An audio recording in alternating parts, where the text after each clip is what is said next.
topic of my message is Jesus is everything. आज मेरा वचन का ये टाइटल है यीशु मसीह हमारा सब कुछ है. आमीन. यीशु मसीह हमारा सब कुछ है. आमीन.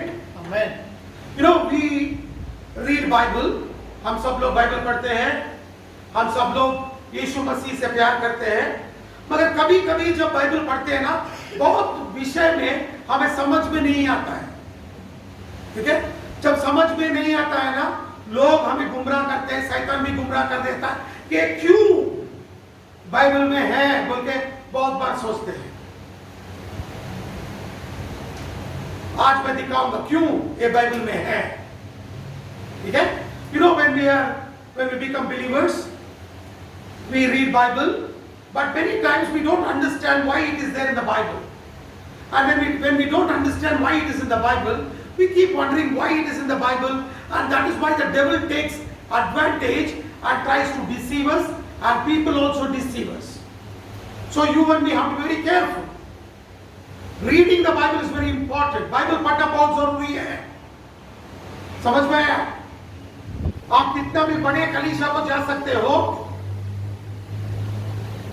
कितना अच्छा प्रचारक भी आपको सिखा सकता है, मगर आप बाइबल नहीं पढ़े तो आपका जिंदगी में आशीष नहीं आएगा. आप परमेश्वर में बढ़ेंगे नहीं. If you see, reading the Bible is very important. If you don't read the Bible and pray, you may go to the best church. The preacher who is teaching you may be the best preacher, but you will never grow spiritually. Understand this very carefully. Amen. You know, Jesus had 12 disciples. यीशु मसीह को 12 चेले थे. हम लोग सब लोगों को मालूम है. ठीक है. 11 यीशु मसीह ने जो वचन सिखाया उसको पालन कर रहे थे, मगर एक था, उसका मकसद था यीशु मसीह को किसी ने भेंट दिया, उसमें चोरी करना. वो यीशु मसीह के साथ सिर्फ पैसे के लिए था, और वो ही यीशु मसीह को पकड़वा भी दिया. समझ में आया? यीशु मसीह जैसा बोधक और प्रचारक इस दुनिया में कौन भी नहीं है. अच्छे प्रचारक है मेरे पास, इससे हम अच्छे नहीं बनेंगे. हम जब वचन सीखेंगे, वचन के हिसाब से रहेंगे, तभी हम परमेश्वर जो कहते हैं उसके हिसाब से जिएंगे. आमीन. We understand Jesus had 12 disciples, and there is no better teacher than Jesus Christ, no better preacher than Jesus Christ in this whole world. And 11 followed Jesus. But one was there with Jesus. His work was to steal money from Jesus' offering bag. He was with Jesus to steal money. And he was the one who betrayed Jesus and got Jesus arrested. That means you can be with the best preacher, with the best church. But if you're not willing to obey, you will never ever come up in your life. You will never be what God wants you to be. परमेश्वर जो आपके जिंदगी में चाहता है वो आप कभी बन नहीं सकते, क्योंकि आप वचन पालन नहीं करते. आमीन. Hallelujah. You will never be what God wants you to be if you don't obey the word of the Lord. बहुत इंपॉर्टेंट है. वचन सीखना बहुत इंपॉर्टेंट है. Amen. Amen. Hallelujah. Hallelujah. Hallelujah. Hallelujah. Amen. It's very important. Okay, today I already told you that I'm going to preach about Jesus is my everything. यीशु मसीह हमारा सब कुछ है, मैं वो सिखाऊंगा. सोचिए, हम पुराना नियम पढ़ते हैं ना. जब पुराना नियम पढ़ते हैं हम बहुत बार सोचते हैं, अरे ये पुराने नियम से हमें क्या फायदा है. बहुत लोग बोलते हैं हम अब नया नियम में है, पुराना नियम पढ़ना जरूरी नहीं है. आपको मालूम है, बहुत लोग प्रचारक लोग बोलते हैं पुराना नियम पढ़ना जरूरी है, मगर हम कहते हैं पुराना नियम पढ़ना बहुत जरूरी है। बाइबल, परमेश्वर पागल नहीं है पुराना नियम रखने के लिए। पुराना नियम जरूरत नहीं है तो परमेश्वर क्यों जुड़ेगा बाइबल में? वो हमें सब जरूरी है, इसीलिए रखा है। समझ में आपको? Many people tell, why should I read the Old Testament? Old Testament is finished. I am in the New Testament. I don't need Old Testament. Many people preach about it also, but I tell you today, Old Testament is also important, and you have to read it because God has put it there for a purpose in our life. पढ़ना जरूरी है। Amen? क्यों जरूरी है हम देखेंगे आज। देखिए हिब्रू 10 अध्याय 1 से 4 वचन। Hebrews chapter 10 verse 1 to 4।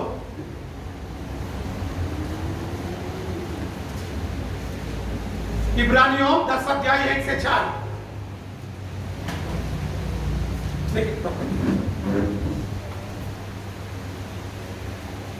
You can make it smaller.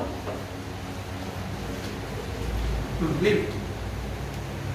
पढ़िए।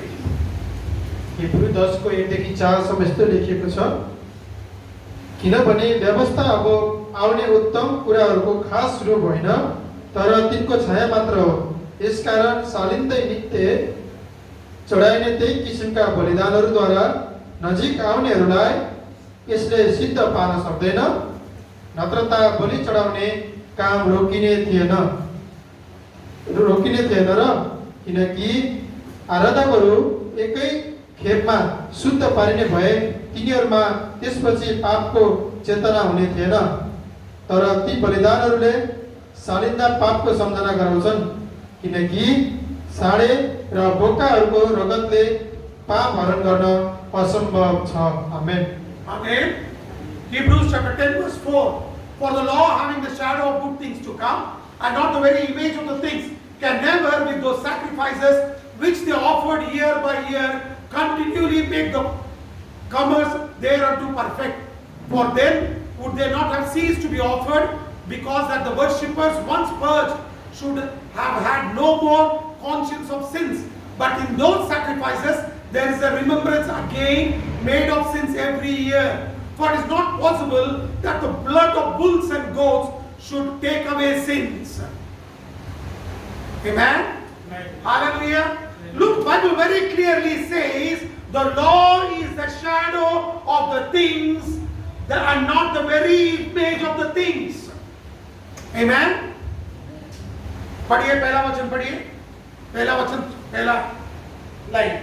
किनभने व्यवस्था अब आउने उत्तम कुराहरूको खास रूप होइन, तर तिनको छाया मात्र हो।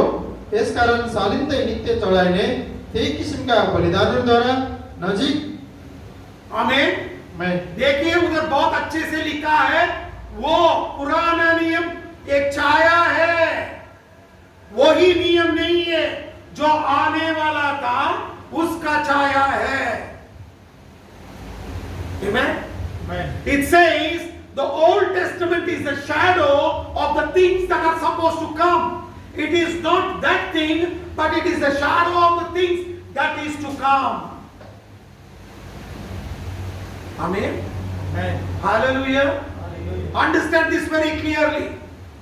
Everything in the Old Testament represents Jesus Christ. जो भी पुराना नियम में लिखा गया है, उत्पत्ति से मलाकी तक, वो सब कुछ यीशु मसीह को सूचित करता है।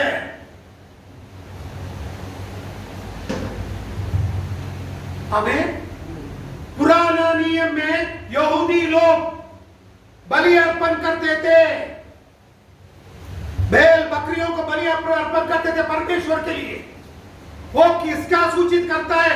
यीशु मसीह परमेश्वर का मेमना है, वो आने वाला है और आप पर हमारे लिए लहू बहाएगा, उसका सूचित करता है। आमेन। You know, in the Old Testament, the Jews were offering the sacrifices of bulls and goats. What does it signify? It signifies that Jesus, the Lamb of God, is going to come and He is going to offer His blood for us on the cross. For the forgiveness of our sins. Look, it very clearly says that. In second verse, it says, if the blood of the bulls and goats could forgive our sins, then we would have never remembered it. It could not forgive. It was only covering. Amen. Hallelujah. अच्छे से याद रखिए क्या लिखा है Bible में, जो बैल और बकरियों का लहू वो हमारा पापों से हमें मुक्ति नहीं दे सका, और सिर्फ उसको छुपाता था। इसीलिए हर साल वो जाके फिर मंदिर में पापों के लिए बलिदान देना पड़ता था। That is why every year the Jews used to go into the temple of God and offer sacrifices for their sins. Amen. Hallelujah. जब एक बलि दे दिया गया है, वो सिर्फ हमारा पापों को छुपा देता था। क्या करता था? देखिए ये मैं कहना का है, इधर मैं, ये मैं कहना, ये काला है, पापों से भरा हुआ काला हो गया है। जब लहू, बैल बकरिया का लहू बहाया जाएगा, वो सफेद हो जाएगा 1 साल के लिए। मगर अंदर पाप ऐसे ही रहता है, पाप नहीं जाएगा। 1 साल के बाद फिर नया कपड़ा लहू से डालना पड़ता है। कौन सा लहू से? बैल बकरियों का लहू से। Amen? यही होता था। You understand? Imagine we have become sinful and become dark in sin. When an offering of a bull and goat is offered, that sin was only covering it for 1 year. After 1 year, again you offer and put on a new garment. But it never eliminated sin. पाप को बुरा नहीं निकाला था, सिर्फ पाप को छुपाया था। हमें मालूम है, जब हम यीशु मसीह को अपनाने से पहले हम भी बहुत बलि दिया है। ठीक है, मुर्गी देते हैं, बलि देते हैं, बकरे देते हैं, भेड़ भी दिए हैं। ठीक है, और हमने क्या सोचा, हमारे घर में शांति आ जाएगा। शांति के लिए करना पड़ेगा, जब नया घर बनाएंगे शांति के लिए एक मुर्गी को काटना पड़ेगा, काला मुर्गी को काटना पड़ेगा, तभी घर में शांति रहेगा। अब क्या है, वो कुछ नहीं कर सकता है। बाइबल में लिखा है वो पुराना नियम में किए थे वो लोग, क्योंकि यीशु मसीह तब तक नहीं आया था और लहू नहीं बहाया था। You know, before we accepted Jesus Christ, many of us, when we construct a new house or we have a problem, we go to which doctor, we go here and there, and what do they say? Bring a black hen or a black cock or some ram or some goat, and we will shed the blood and you will have peace. You remember this? We do this. We have done it. Why? We thought that the blood will bring peace. But no. Why were they doing it in the Old Testament? They were doing it because Jesus had not yet come. He had not shed his blood still. And look what Bible says. Look what the Bible says. In Hebrews chapter 9 verse 13 and 14. इब्रानियों 9 अध्याय 13 और 14 वचन। इब्रानियों 9 अध्याय 13 और 14 वचन। For if the blood of bulls and goats and the ashes of an heifer sprinkling the unclean sanctifieth to the purifying of the flesh, how much more shall the blood of Christ, who through eternal Spirit offered himself without spot to God, purge your conscience from dead works to serve the living God? Hebrew 10 को 9 को 13 14 मा यस्तो लेखिएको छ, बोका र साँडेको रगत र कोरलीको खरानी अशुद्ध मानिसहरूमाथि छर्कदा तिनीहरूको शरीर शुद्ध हुन्छ भने ख्रीष्टको रगतले त झन् कति बढी गरी तिमीहरूका विवेकलाई मरेका कामहरूबाट शुद्ध पार्नेछ, ताकि तिमीहरू जीवित परमेश्वरको सेवा गर्न सक, किनकि उहाँले अनन्त आत्माद्वारा आफैलाई निष्कट बलिको रूपमा परमेश्वरलाई अर्पण गर्नुभयो। आमेन। आमेन। हालेलुया। हालेलुया। सोचिए क्या लिखा है इधर, बाइबल में खुद लिखा है, वो बैल बकरियों को जब आप बलिदान देते थे तो क्या होता था, सिर्फ आपके शरीर के ऊपर चुप जाता था, मगर हमारा मन परिवर्तन नहीं होता था। मगर यीशु मसीह जब पवित्र आत्मा के द्वारा हमारे लिए क्रूस पे लहू बहाया, तो सोचिए कैसा मन परिवर्तन और शरीर में भी पापों से मुक्ति दे सकता है। आमीन। You understand this? Very clearly it says, if the blood of the bulls and goats and the ashes of an heifer can just cleanse your flesh, how much more the blood of Jesus Christ can cleanse your mind, your soul, as well as your body. Amen. Amen? Amen. You understand this? The blood of Jesus Christ is more than efficient than the blood of the bulls and goats. यीशु मसीह के लहू में इतना सामर्थ है कि हमारा मन परिवर्तन और हमारे शरीर में भी पाप को निकालने का अधिकार वो लहू में है। हमें बलि बकरियों का भेल का देने का जरूरत नहीं है। हम सिर्फ और सिर्फ यीशु मसीह को हमारा उद्धार करता मानना जरूरी है। You and me have to accept Jesus as a personal savior, because the blood of the bulls and goats can never forgive our sins. It is the blood of Jesus Christ who can forgive your conscience as well as your body and set you free from sin. Amen. Amen. Hallelujah. Hallelujah. You're able to understand? You and me need Jesus, only Jesus. आप और हमें सिर्फ यीशु मसीह चाहिए और कुछ भी नहीं। We keep running here and there, searching for everything. We want something new. No use.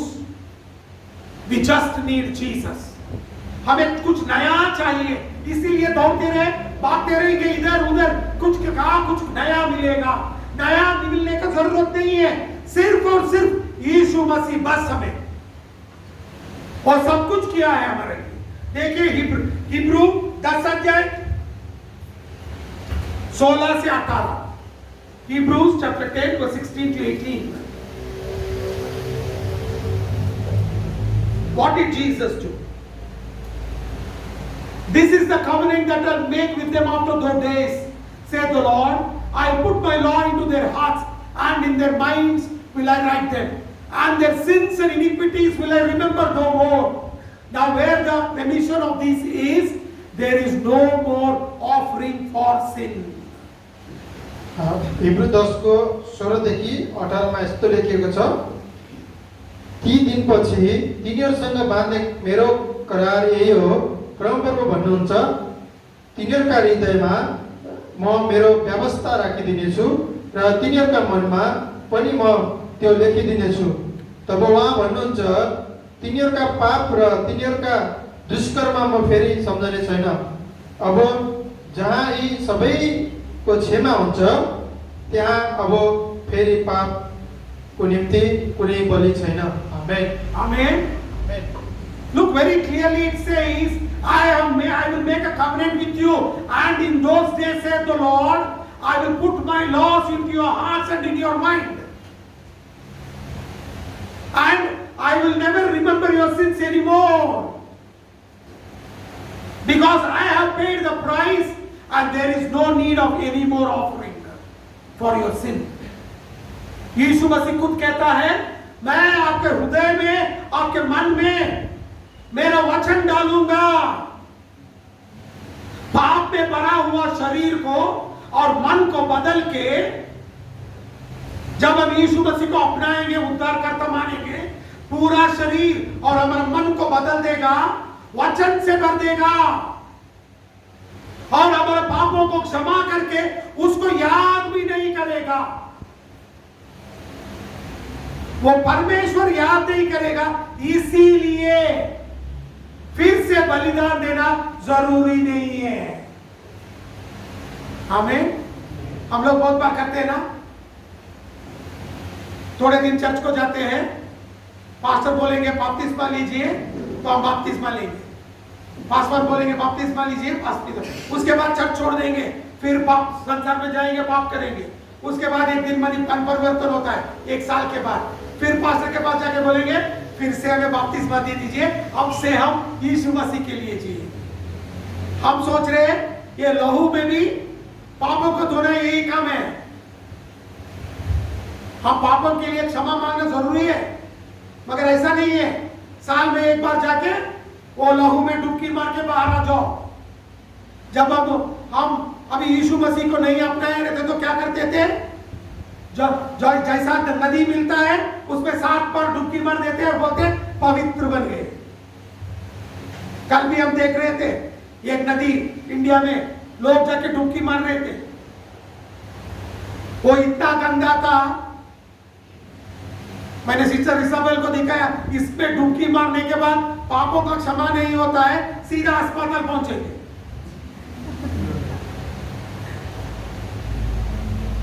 समझ में आपको?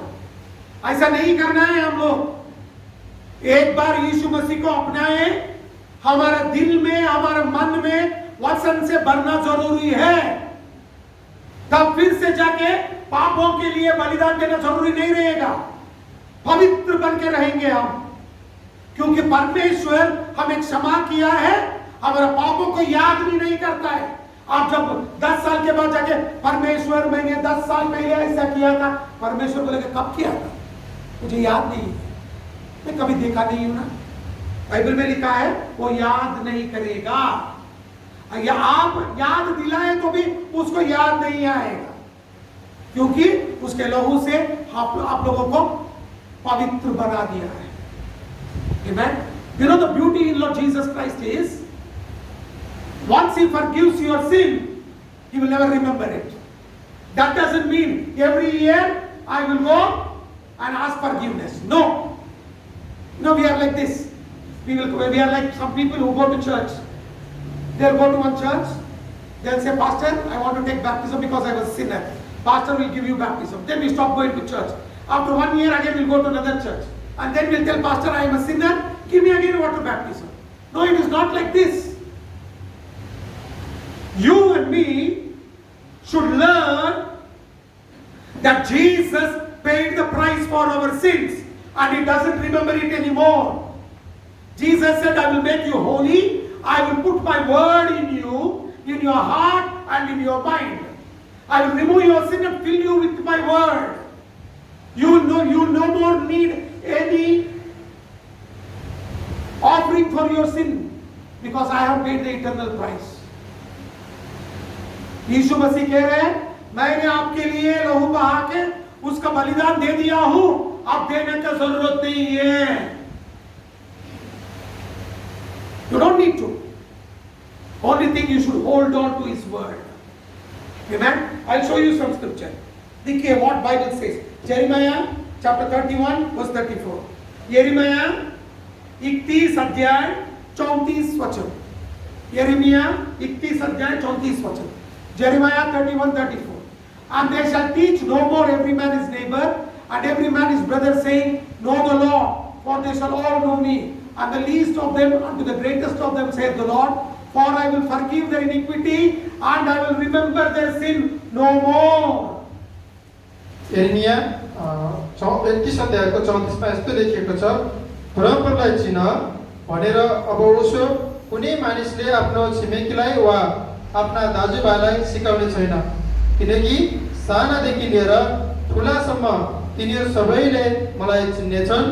परमप्रभु भन्नुहुन्छ, किनकि तिनीहरूका अपराध म क्षमा गर्नेछु र म तिनीहरूका पाप फेरि कहिल्यै सम्झने छैन।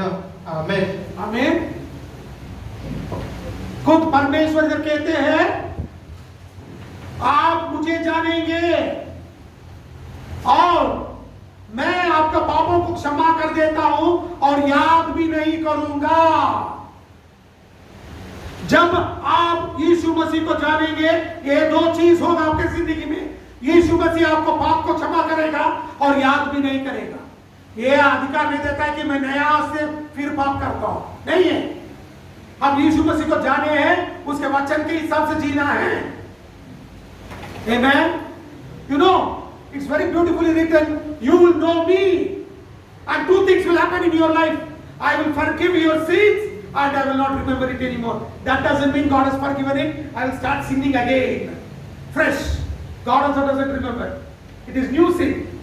नया पेज खुला है तो ठीक है, फिर से पाप करेंगे, नहीं है। It is not that I have a new book now, I will start sinning again.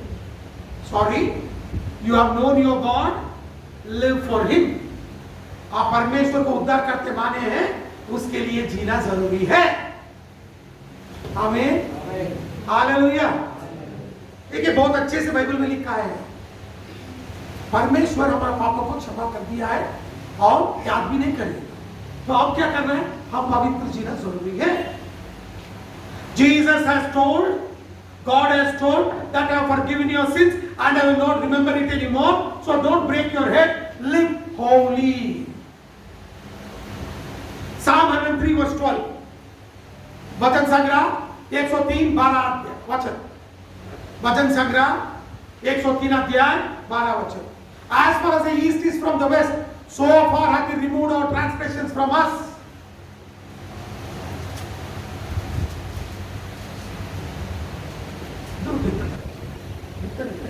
भजन संग्रह 103 अध्यायको 3 वचनमा 12 मा यस्तो लेखिएको छ, पश्चिमबाट पूर्व जति टाढा छ उहाँले हाम्रा अपराधहरू हामीबाट त्यतिकै टाढा हटाइदिनु भएको छ। आमेन। पश्चिम और पूर्व कभी नहीं मिलते हैं, आपको मालूम है? पश्चिम और पूर्व कभी नहीं मिलते। सूर्य ऐसे उठता है, ऐसे जाता है, मगर नहीं मिलता है। हम भी नहीं सकते, देख नहीं सकते, क्योंकि दुनिया गोल है, पृथ्वी गोल है, घूमते रहेगा, कहाँ है मालूम नहीं है। ऐसे ही हमारा पापों को क्षमा कर देता है, उतना दूर निकाल के फेंक दिया है, तो उसका मतलब है ढूंढे तो भी नहीं मिलेगा। You know, you have North Pole, you have South Pole, but you don't have East Pole, West Pole. So Bible very clearly says, as far as the east is from the west, so far I have removed your transgressions from you. That means even if you search, you will not find it, because there is no North Pole, South Pole, because the earth is round and it keeps rotating. Amen. So don't try to search it. बहुत लोग ना पुराना पापों को ढूंढते जाते रहते हैं। आपको मालूम है पापा जी, मैं जब 14 साल के था मैंने ऐसा किया, जब मैं 22 साल का था ऐसा किया। अरे परमेश्वर खुद उसको फेंक दिया है, उसको पकड़ के क्यों घूम रहे हो? कभी भी हम लोग बुलाते हैं ना, आके गवाही दे। कहां से शुरू करते हैं? जब मैं छोटा बच्चा था, बहुत शरारत लड़का था, उधर से शुरू करते हैं। यीशु मसीह कहता है कहां से शुरू किया, इसने कब पाप किया है, याद नहीं है। ऐसा मत करो, यीशु मसीह को महिमा देना सीखो। गवाही बोल दो, यीशु मसीह को महिमा देना है। You know, many people, when we ask them to give testimony, they'll say, you know, when I was a small girl, I did this mistake in my life. And when I grew up to become 24, I did this mistake. My life is full of mistakes. Jesus says, when did you do mistake? When do I remember? When you are coming to testify, don't testify about your mistakes. Testify about the glory of God. Because God Himself has forgotten it and He's putting it into an ocean of forgetfulness. You'll never remember it. Amen? Hallelujah. हम क्या करते हैं? उसको याद करके बैठे रहते हैं। याद करना छोड़ दीजिए, आगे जरा सीखिए। Don't keep remembering about your past, keep moving forward. Amen? Hallelujah. Hallelujah. Hallelujah. You know how much Jesus loves us? Look what Bible says. In Romans chapter 5 verse 8. Romeo 5 अध्याय 8 वचन. हम यीशु मसीह को प्यार को समझ नहीं सकते. देखिए क्या लिखा है बाइबल में. You know, you don't understand the love of God. When you understand and take it, you know, take the love into your heart, then you will know how much Jesus loves you. Romans chapter 5 verse 8. It says, but God commended His love towards us in that while we were yet sinners, Christ died for us. रोमी 5 को 8 मा यस्तो लेखिएको छ, तर परमेश्वरले हाम्रा निम्ति उहाँको प्रेम यसैमा देखाउनुहुन्छ कि हामी पापी छँदै क्रिस्ट हाम्रा निम्ति मर्नुभयो. आमेन. आमेन. जब हम पापी थे, यीशु मसीह ने हमें प्रेम से बुलाया और हमारे लिए प्राण त्याग किया. जब हम धार्मिकता में थे नहीं, जब हम एक एक जन पाप में डूबे हुए थे, पाप में जी रहे थे, पाप में चल रहे थे, पाप को सोच रहे थे, पाप से बात कर रहे थे, पाप कर रहे थे, तभी यीशु मसीह ने आप लोगों को, हमें सब लोगों को प्रेम करके वो हमारे लिए जान दिया है. ये यीशु मसीह का प्रेम है. हमारा माता पिता भी नहीं करते हैं. जब हम गलत करते हैं, दारू पीना शुरू कर देते हैं, क्या करते हैं वो लोग? घर से बाहर फेंक देते हैं. चलो निकलो, हमारे घर में मत रहो, तू मेरा बेटा नहीं है. मगर यीशु मसीह ने ऐसा नहीं किया. जब हम पापी थे, तभी हमें प्रेम करके हमारे लिए जान दिया है, बलिदान दिया है. यह यीशु मसीह का प्रेम. You know, the love of Jesus is so beautiful. Bible says when we were sinners, we were walking in sin, talking in sin, living in sin, thinking, meditating sin. That time, Jesus loved us and paid the price for us, dying on the cross. That is the love of Jesus. We don't understand the love of Jesus. You know, our parents, when we commit some sin, they'll say, get out of the house. You are no more our children. They'll throw us out of the house. But Jesus did not do that. Jesus loved each one of us while we were yet sinners. When I was living yet in sin, Jesus paid the price because He loved us. That is the love of Jesus. Amen? वो यीशु मसीह का प्रेम है. इसको समझिए. एक बार इसको समझ लीजिए, उसके बाद यीशु मसीह को छोड़ के कभी नहीं जाएंगे. If you understand the love of Jesus, you will never leave Jesus and go. Amen? देखिए क्या लिखा है रोमियो 8 अध्याय 32 वचन में. Romans chapter 8 verse 32. He that spared not His own Son, but delivered Him up for us all, how shall He not with Him also freely give us all things? रोमी 8 को 32 मा यस्तो लेखिएको छ, जसले आफ्नै निज पुत्रलाई बाँकी राख्नु भएन, तर हामी सबैका निम्ति उहाँलाई दिनुभयो, के उहाँले हामीलाई सबै थोक पनि उहाँकै साथमा दिनुहुने छैन र? आमेन. Amen. Hallelujah. Hallelujah. Look what Bible says. He spared not His own Son, but delivered Him up for us. If you ask something, will He not give you freely? कुछ करने का जरूरत नहीं है. बाइबल में बहुत अच्छे से लिखा है, वो उसका खुद का बेटे के हमारे लिए बलिदान दे दिया है. जब आप कुछ मांगेंगे, वो आपको उचित से नहीं देगा क्या?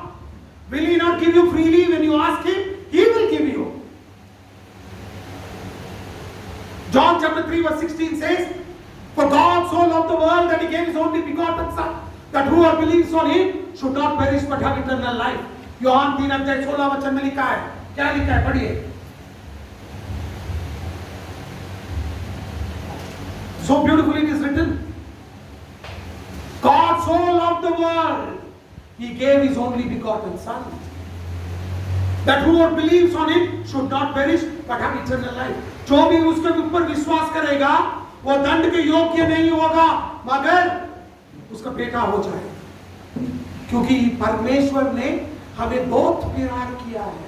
आमेन। पढ़िए। किनभने परमेश्वरले संसारलाई यस्तो प्रेम गर्नुभयो कि उहाँले आफ्ना एकमात्र पुत्र दिनुभयो ताकि उहाँमाथि विश्वास गर्ने कोही पनि नाश नहोस् तर त्यसले अनन्त जीवन पाओस्। आमेन। जो भी यीशु मसीह के ऊपर विश्वास करेगा वो नाश नहीं होगा मगर अनंत जीवन पाएगा। आमेन। You know what Bible says? He whoever believes on Jesus will not perish but have eternal life, because God loves you so much.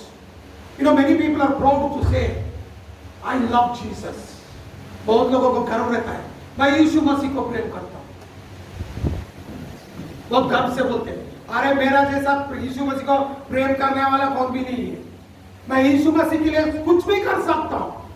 अरे क्या कर सकता है?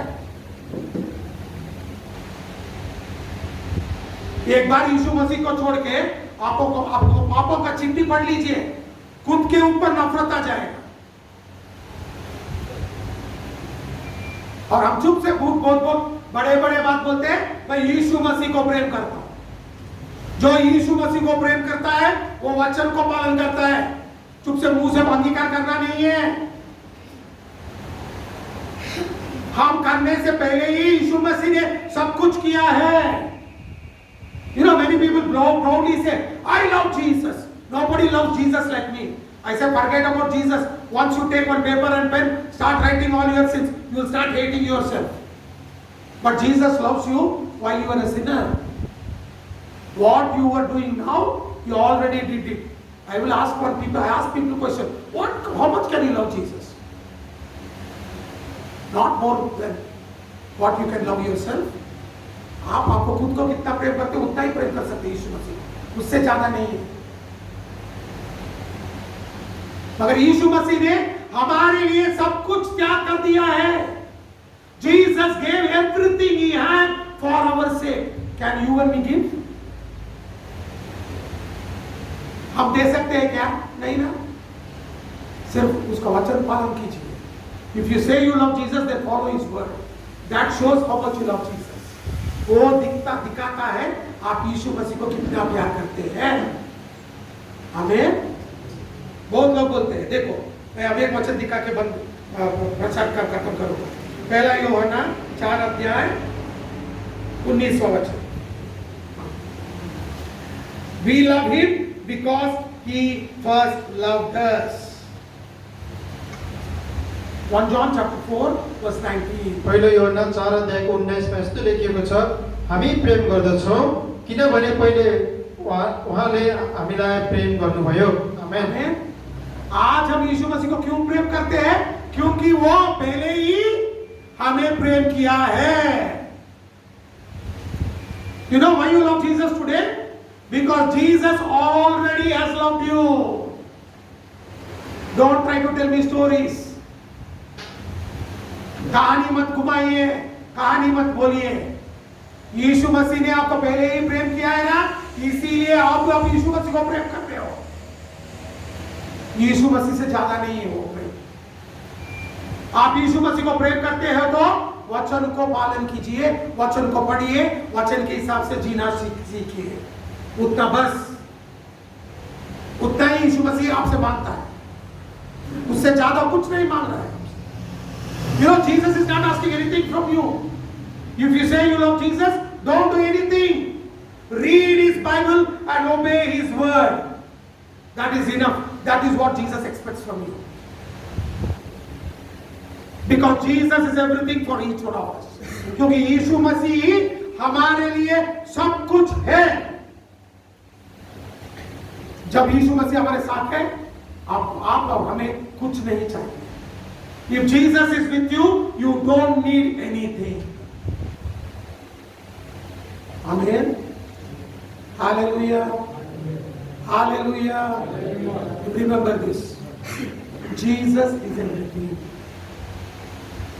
यीशु मसीह सब कुछ है, ये याद रखिए। जब भी आप संकट में हो, आप अकेलेपन पे गुजरते हो, कुछ मत कीजिए।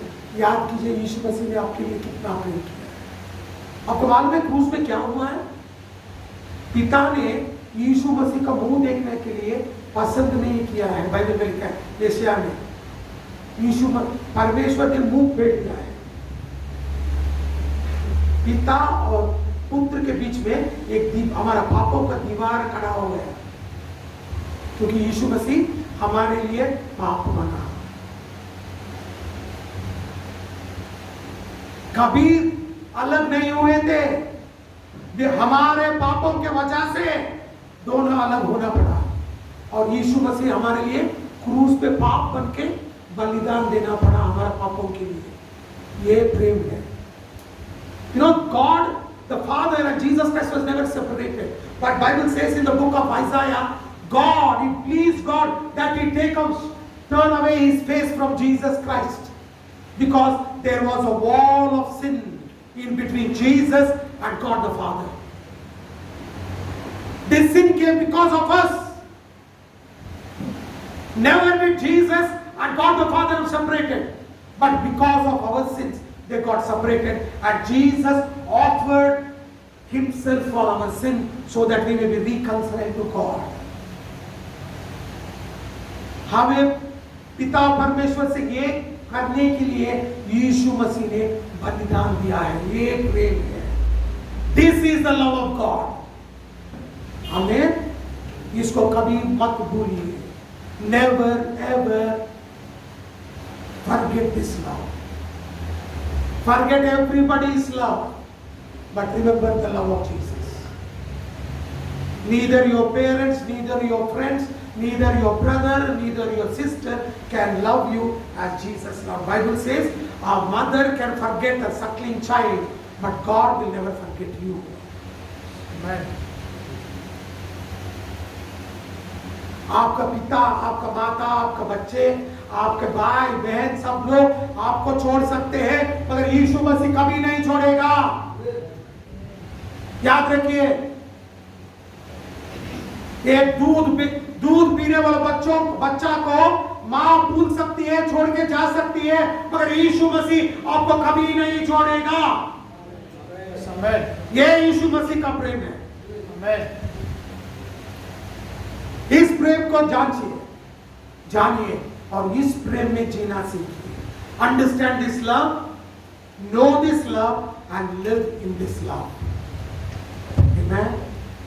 Hallelujah, hallelujah. Let us all stand up in the presence of God. हम सब लोग खड़े हो जाएंगे।